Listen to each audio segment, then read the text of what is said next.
Most people picture cardiac emergencies as obvious: sudden chest pain, the right arm tingling, a dramatic collapse to the floor. That's what we see in films. That's what society has been conditioned to expect. But here's what my years in cardiology have taught me. After you hit 60, the most life threatening heart events are frequently the quiet ones, the ones that happen slowly while you're resting.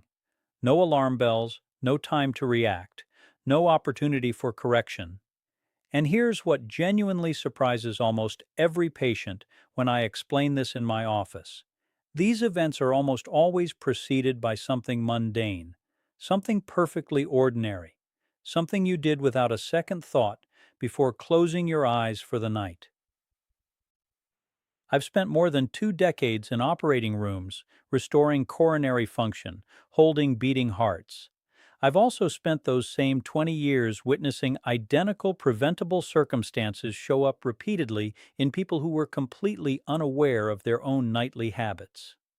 Tonight, I'm going to share 5 of those patterns with you. 5 routines that are silently building danger while you rest. Then I'll give you specific strategies to counteract each one, starting this evening. Pay close attention. The information in the next few minutes might literally extend your life.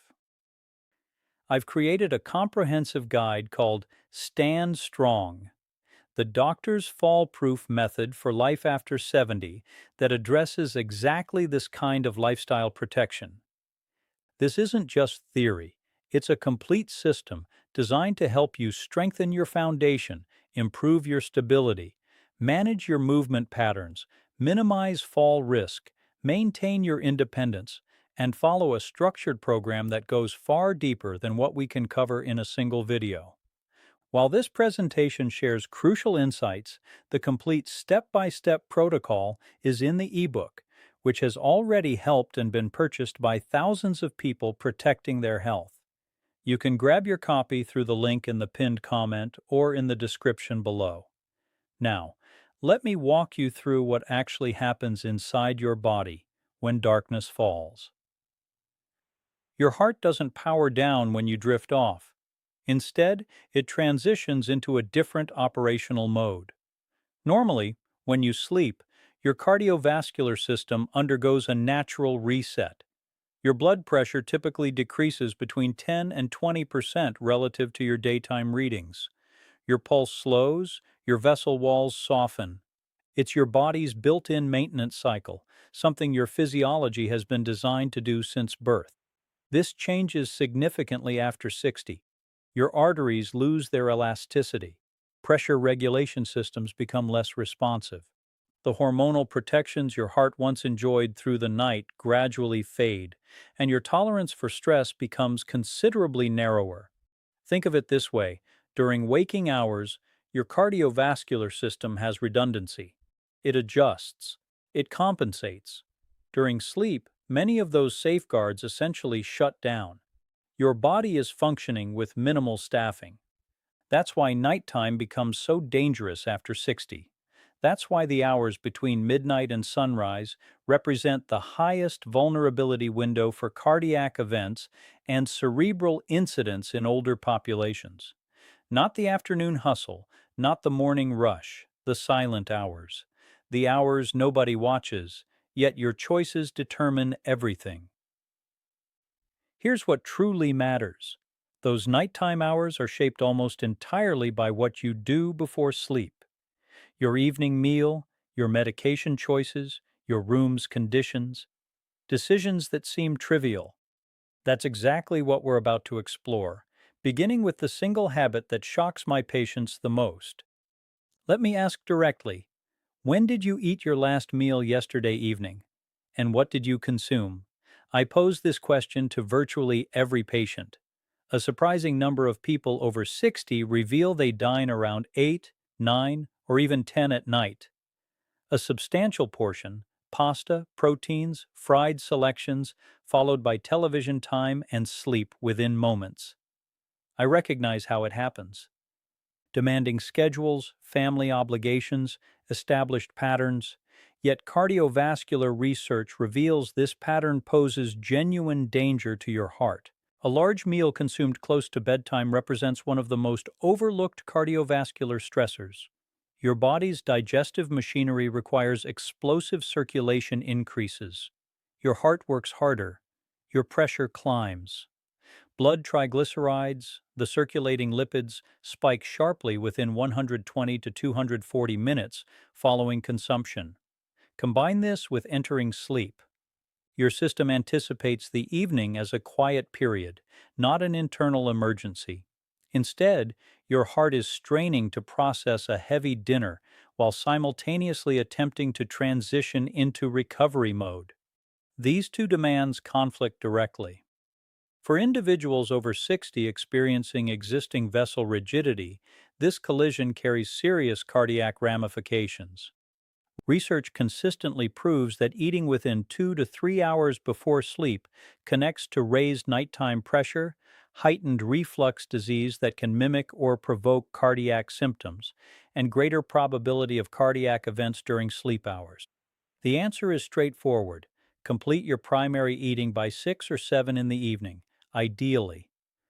Should you require later consumption, keep portions modest and choose items like poultry and leafy greens rather than heavier or fatty options. Does this mirror your evening pattern? You might discover the answer troubles you. Now, I need your complete focus here, because this section describes where some of the most reversible damage takes place. In my experience, if you're past 60 and managing blood pressure pharmacologically, and research indicates over 60% of your demographic do, then your administration schedule holds enormous significance, substantially greater than most doctors adequately convey. For many individuals, pressure follows a familiar rhythm across each 24 hours. It rises at dawn, peaks mid-afternoon, and retreats at night. However, a meaningful percentage of adults past 60, particularly those with pressure disorders, never experience that protective nighttime reduction. Their readings stay high, or they actually elevate during the early morning window. Medical professionals term this nocturnal hypertension. It's unfamiliar to most people, yet it presents dangers that everyday elevated pressure does not. During sleep, your arterial structures lack the biological preparation for sudden pressure surges. A pressure spike at 3 a.m. damages your arteries entirely differently than one at 3 p.m. It increases rupture probability for unstable deposits inside your heart's blood channels. It raises clot formation possibility. It brings individuals to my surgical suite. If you take your pressure medication only upon waking, it may have faded when your body faces its highest peril. If you forget it entirely, you're undefended during the night's most precarious period. The approach: specifically discuss medication administration timing with your physician. Request whether your pressure pharmaceutical should transfer to evening use instead of morning intake. 2 minutes of conversation. Potentially life-altering consequences. Robust scientific investigation, including research from the Hygia chronotherapy trial, demonstrates that evening administration of blood pressure medications significantly lowers cardiac risk throughout sleep. This represents no small adjustment. This represents a possible lifesaver. Never dismiss timing as irrelevant in cardiovascular medicine. Timing changes everything. Most individuals past 60 have never had this fundamental conversation. Consider someone you know who produces loud, disrupted breathing sounds while asleep, possibly your partner, possibly a family member, possibly yourself. That pronounced, chaotic noise during nighttime hours. Society treats it as a minor annoyance, as comedy, as the reason for nighttime elbow jabs. I evaluate it as a cardiac alarm until investigation proves differently. After 2+ decades in this specialty, I communicate this literally. Sleep disturbance breathing represents perhaps the most overlooked and minimized state I observe in patients past 60. Professional estimates place it in over 30% of your age category. Yet almost none have received formal diagnosis or medical management. they remain completely unaware of what their cardiovascular system endures every single night. What physiologically happens during a breathing interruption event? Your respiration halts for seconds to even minutes. It may recur dozens of times each hour. Each interruption sends your blood oxygen cascading downward. Your brain perceives an emergency and immediately triggers physiologic alarm.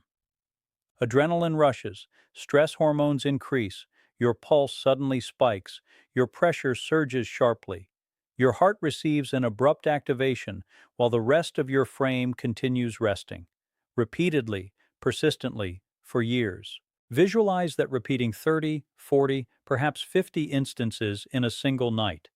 The effect on your circulatory system is unmistakably severe.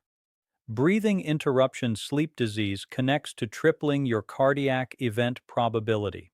Contemplate that statistic. It also correlates with arrhythmia conditions, including atrial fibrillation, which magnifies your stroke likelihood enormously. It accelerates vascular wall thickening and stiffening, and because these processes unfold during unconsciousness, individuals typically remain blind to any dysfunction until a major cardiac episode occurs. Warning signs aren't consistently recognizable.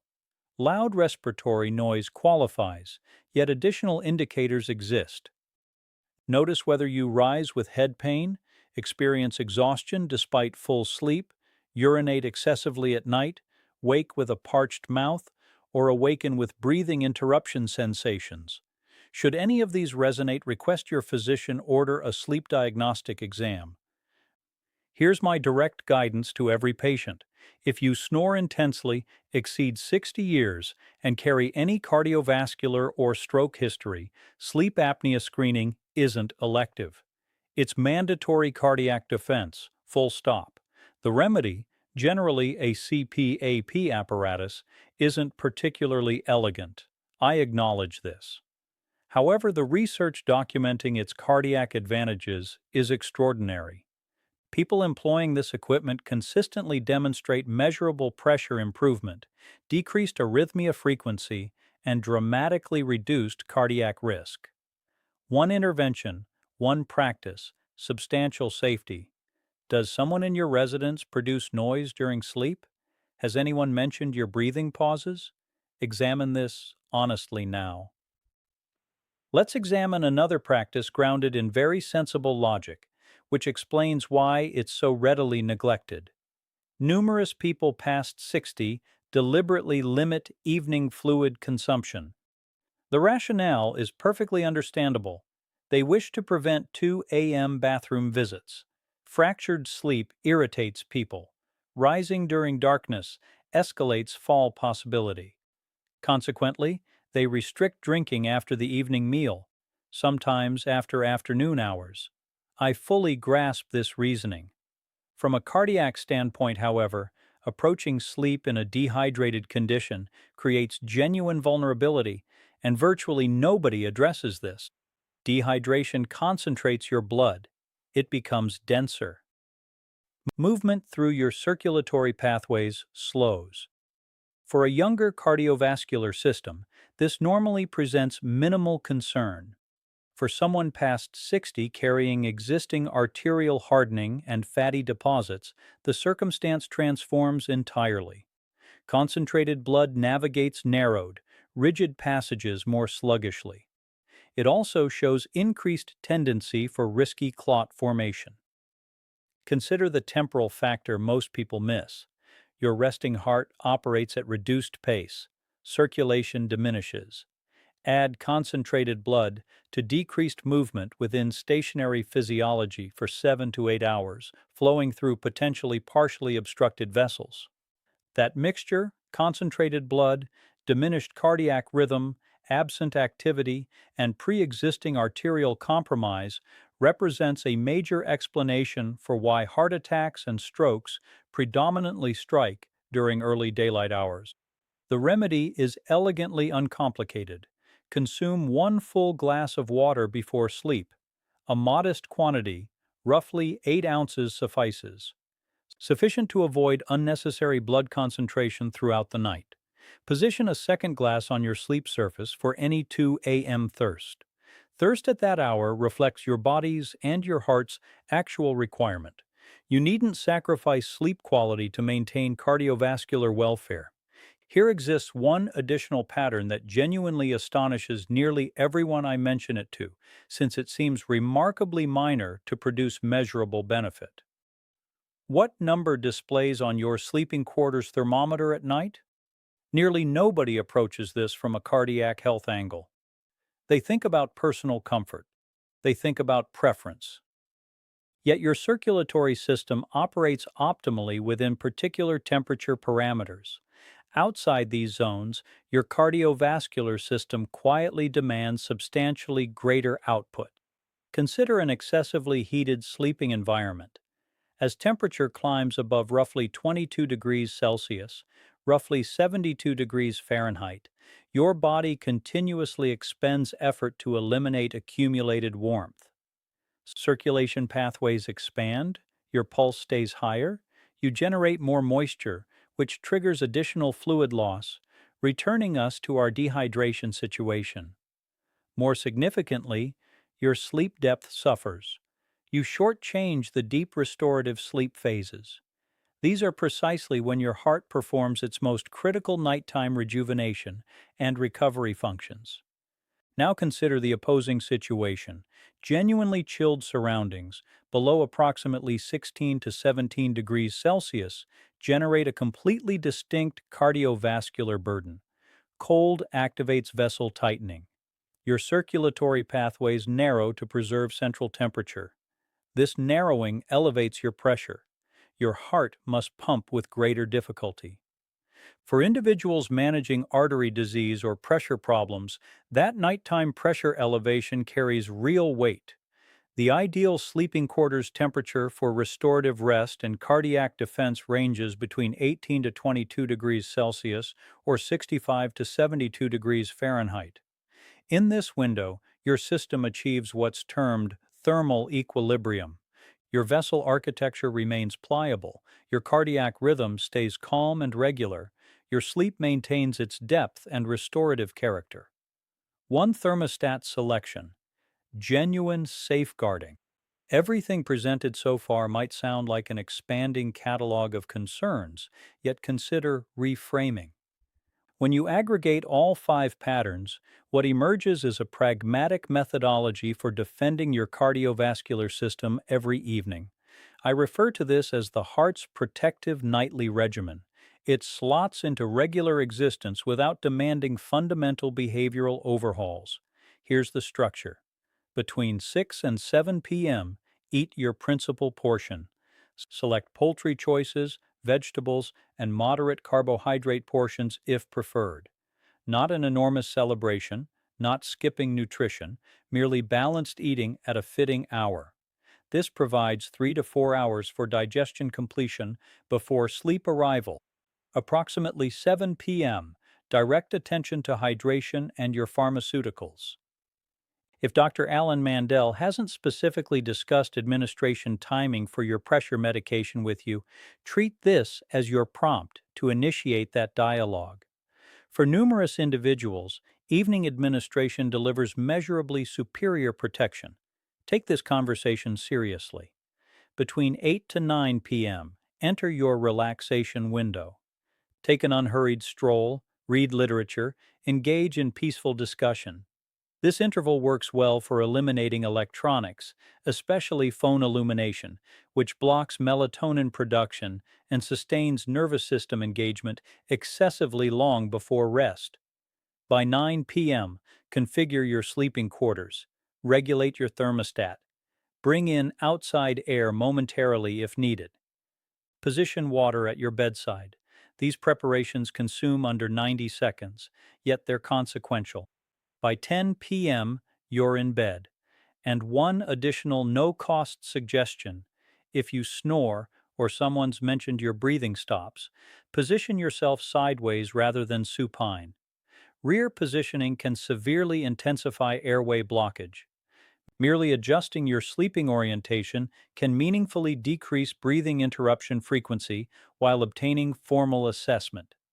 Dinner by 7, water and medicine around 7, peaceful hours until 9, bedroom ready by 9, lights out by 10, positioned sideways. The question isn't whether this system functions. Scientific findings confirm it does. The authentic question concerns whether you'll truly implement it. That response belongs exclusively to you. I want to communicate with genuine candor for a moment, not as somebody creating content, but as someone who operates on hearts. I've positioned myself beside a surgical table at 3 a.m., holding a heart that ceased because a blood clot developed within a narrowed passage. I've consoled families occupying hospital waiting areas in early morning, families completely unprepared for anything being wrong when they said goodnight hours before.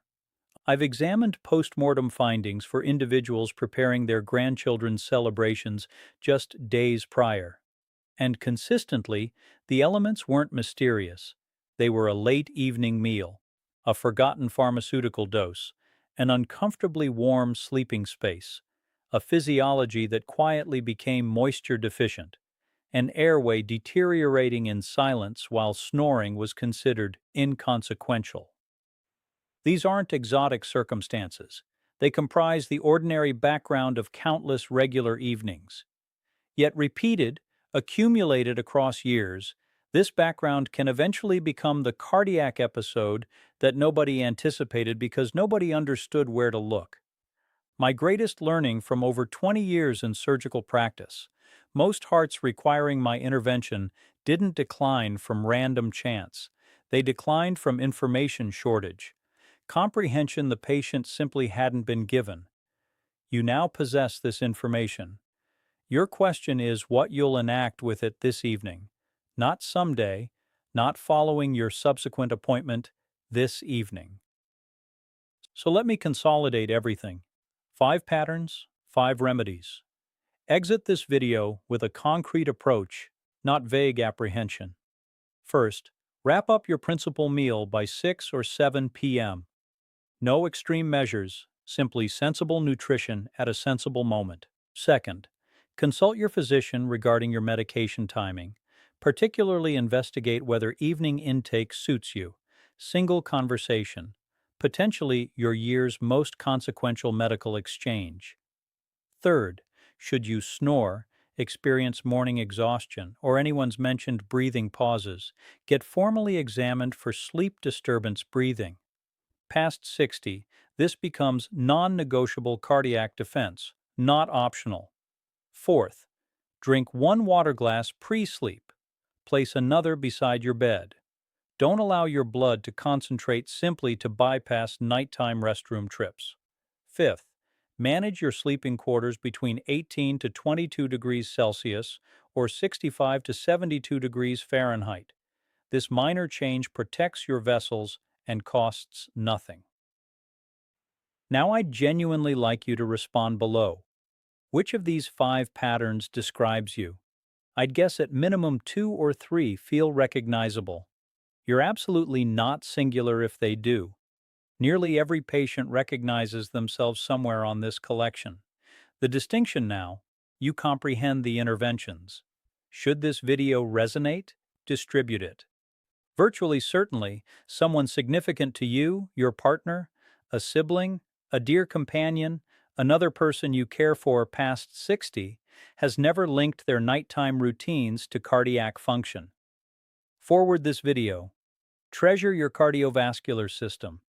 It's been faithfully operating every second of every day and night across your lifetime. Provide it what it requires to persist functioning for decades ahead. One concluding observation: everything detailed here represents medical knowledge, drawing from recent cardiovascular investigation and my specialist perspective. It doesn't supersede individualized medical guidance. Before modifying any medication plan, particularly your pressure medication schedule, speak with your personal health care provider. It's not merely legal caution. It's sincere recommendation from Dr. Alan Mandel, someone genuinely hoping to see you watching years from now. Good night. Sleep peacefully, and beginning this evening, show yourself the protection you deserve.